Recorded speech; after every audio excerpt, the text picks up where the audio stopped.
All right, hey y'all. So today we are going to do a lesson that comes from iReady. It's going to take kind of long, so you got to bear with me. Just get comfortable. We're going to do this thing together, okay?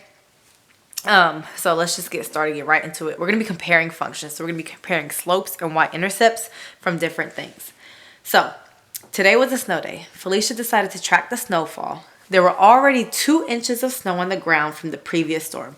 So there's already 2 inches of snow. Felicia measured the snow from today's storm at the end of each hour. She found that exactly 1.5 inches of snow fell each hour. If it snowed at this rate for 5 hours, how much snow was on the ground at the end of each hour? So, we got to figure out at the end of each hour how much snow was on the floor. So, you see how at time 0, there's 2 inches of snow. That's because that was already given to us. That is our initial value. That's the y-intercept. So at time 0, there's 2 inches of snow. After 1 hour, there's an additional 1.5 inches, right?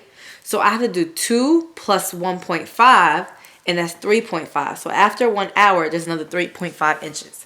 Then another 1.5 inches falls. So that puts us at 3.5 plus 1.5. That's 5, right? Because I'm adding 1.5 each time. Because that's how much is falling every hour. Add 1.5. So that puts us at 6.5. Add 1.5. That puts us at 8 inches after 4 hours. In 5 hours, we are at 9.5 inches of snow. All right?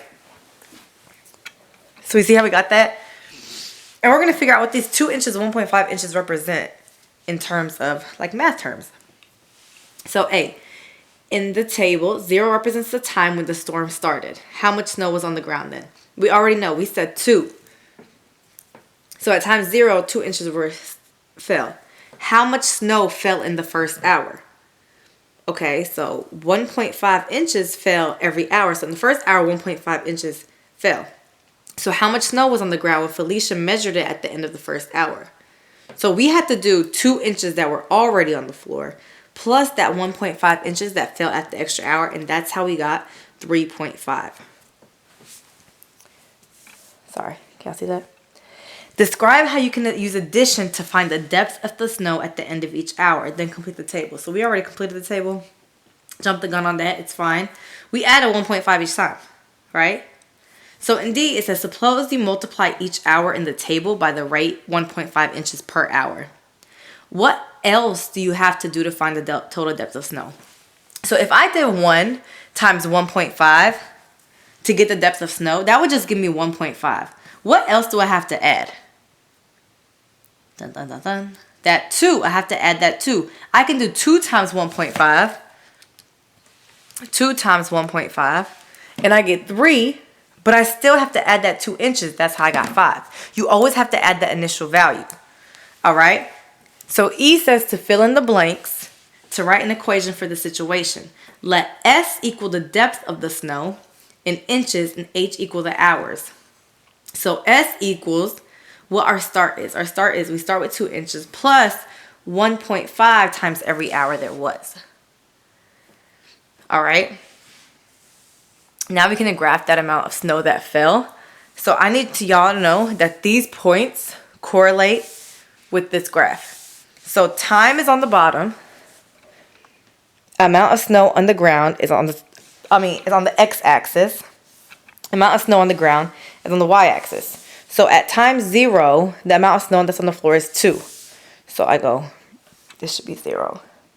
That's 1, that's 2. That should be already fixed on yours. Sorry about that. So at time 0, there's 2 inches on the floor, right? At time 0, 2 inches on the floor. At time 1, 3.5. So I go to 1 up to 3.5, right there. I go to 2 up to 5. 3 up to 6.5. 4 up to 8. 5 up to 9.5. And look, we created a graph. Cool. So you can kind of tell where we're kind of going with this, right? Think about slope and y-intercept. So let's look at this question right here. What was the initial amount of snowfall? Initial we know represents y-intercept, right? The initial amount was 2 inches. What was the rate of change of snowfall? We said, and it told us in the problem, that it changed. It fell 1.5 inches of snow every hour. So 1.5 inches. So the key concept we're getting from that is that the initial value is your y-intercept. That's your starting point. All right? The rate of change is your slope. How something changes is your slope. Remember, y-intercept is b, slope is m. Let's not forget that. That should be ingrained in our heads by now. So using the above information, we're going to identify the initial value and the rate of change for the problem below. Dora opened a savings account and deposited $50. When she gets her paycheck each week, Dora will put $25 into the saving accounts. Describe the initial value and rate of change for this situation. So what's the initial value? How much does she already have started with? So it should be $50, right? Because that's how much she deposited originally. And every paycheck each week, she's putting $25 in. So $50 is the amount she started with.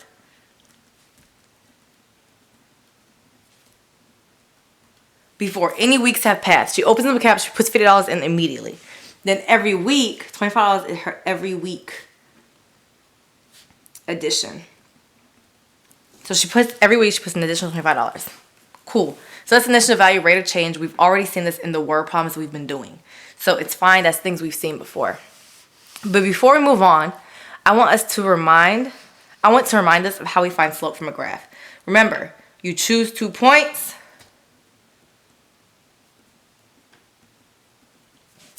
You create a slope triangle, or L, some of y'all like to say L, and then you calculate rise over run. So, for example, I have these 2 points. I make my triangle, or my L, y'all like to say, upside down L, and I count. So my rise is 1, 2, 3. My run is 2, so my slope is 3 over 2. Cool.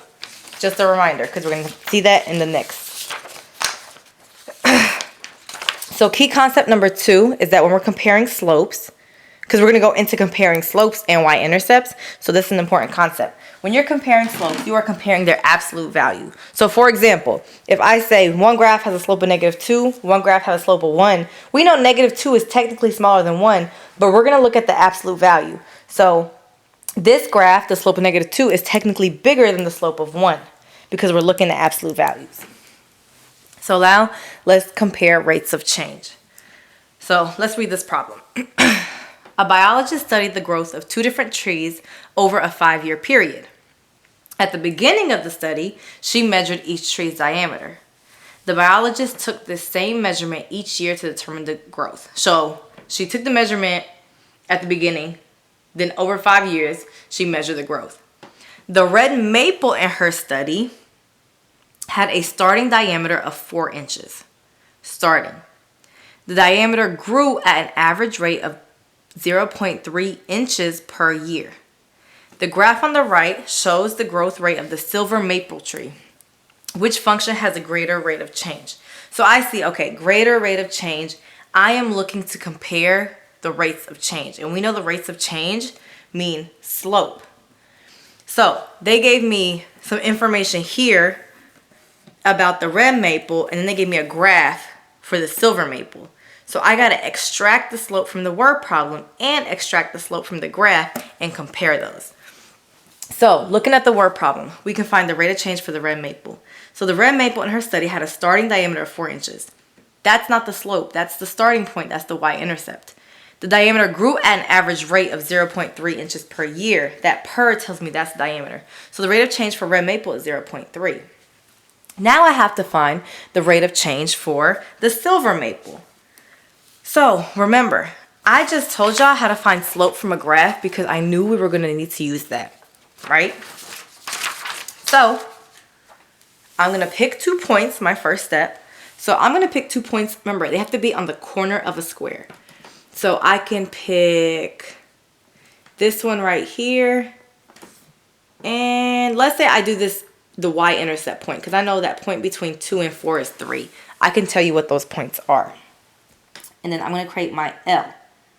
So my rise to go from 3 to 4 is 1. My run is 2. So this rate of change for the slope, or the rate of change slope for the silver maple is 1/2, which is the same thing as 0.5. Put 1/2 in your calculator so you can get that. 1/2, 0.5. All right, so which function has the greater rate of change? Which one's bigger? The silver maple. So that means the silver maple is growing faster, right? This rate of change is faster. Every year it's getting wider. Cool. Let's look at another one. So here we're going to compare rates of change in the slope. So use what you just learned to solve this problem. Show your work on a separate sheet of paper. You can do it right here. The table and graph show how much money a store earns selling each team t-shirt and each team cap. Compare the rates of change for these two functions. So we're looking at, okay, cap sales and t-shirt sales.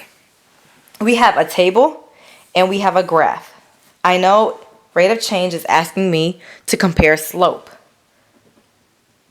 right? So I have to find the slope from the table and slope from the graph.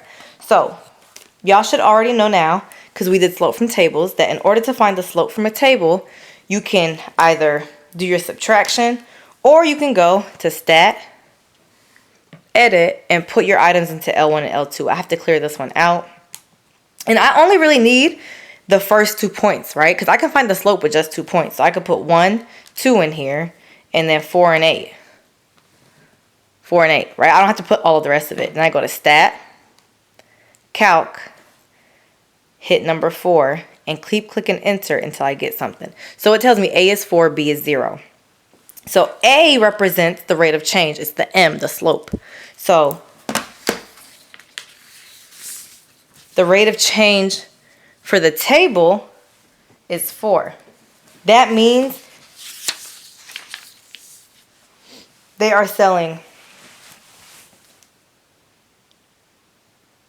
earning $4 for every t-shirt sold. Every t-shirt sold, they're making $4. What about the graph? Let's go back to the graph. We got to pick 2 points. So I have a point right here and I have a point right here. Create my triangle or my L. The rise is 2. The run is 1. So 2 over 1 is just 2. So the rate of change for the graph is 2. That means they make $2 for every cap they sell. So that means they're making $2 more selling t-shirts than caps. Right? They make more money selling caps. So now let's compare rate of change of a slope and the y-intercept. Okay? I know this video is long. Bear with me. So Miss White buys a used car for $3,000. She makes monthly payments of $300 until the car is paid for. Mr. Brown also buys a used car. His monthly payment plan is shown in the table. Find and compare the rate of change and initial value for each function. So it's saying rate of change and initial value. So I have to compare M and B. So I created a table for y'all just to make it easier. But remember, you won't always have this table given to you. You would have to make one yourself. All right. So let's look at Miss White first. Let's figure out her B and her M. So remember, initial value is B. Rate of change is M. Anything with change is M. So Miss White buys a used car for $3,000. She makes monthly payments of $300 until it's paid for. So she went and she paid $3,000, and then every month she's paying $300. So the thing that's changing is that $300, right? So that has to be our slope because she's making $300 every month.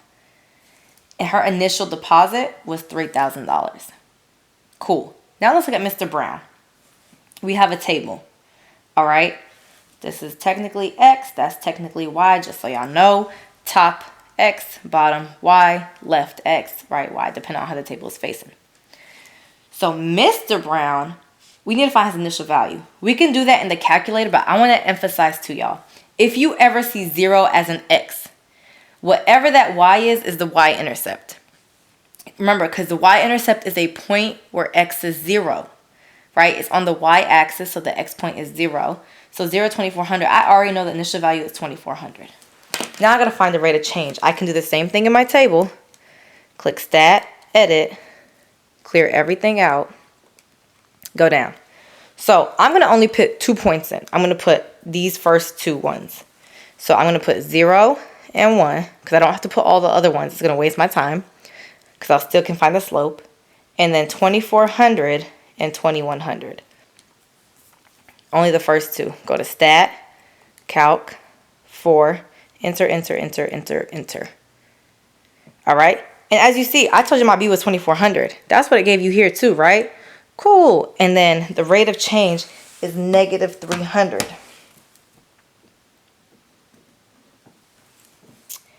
Negative 300. So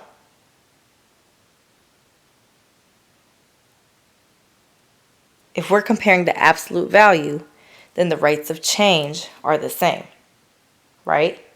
So rate of change equals same. And then the initial value of the car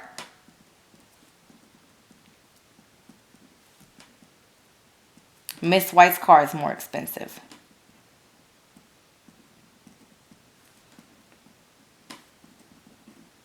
And that is it. All right, get started on your independent practice.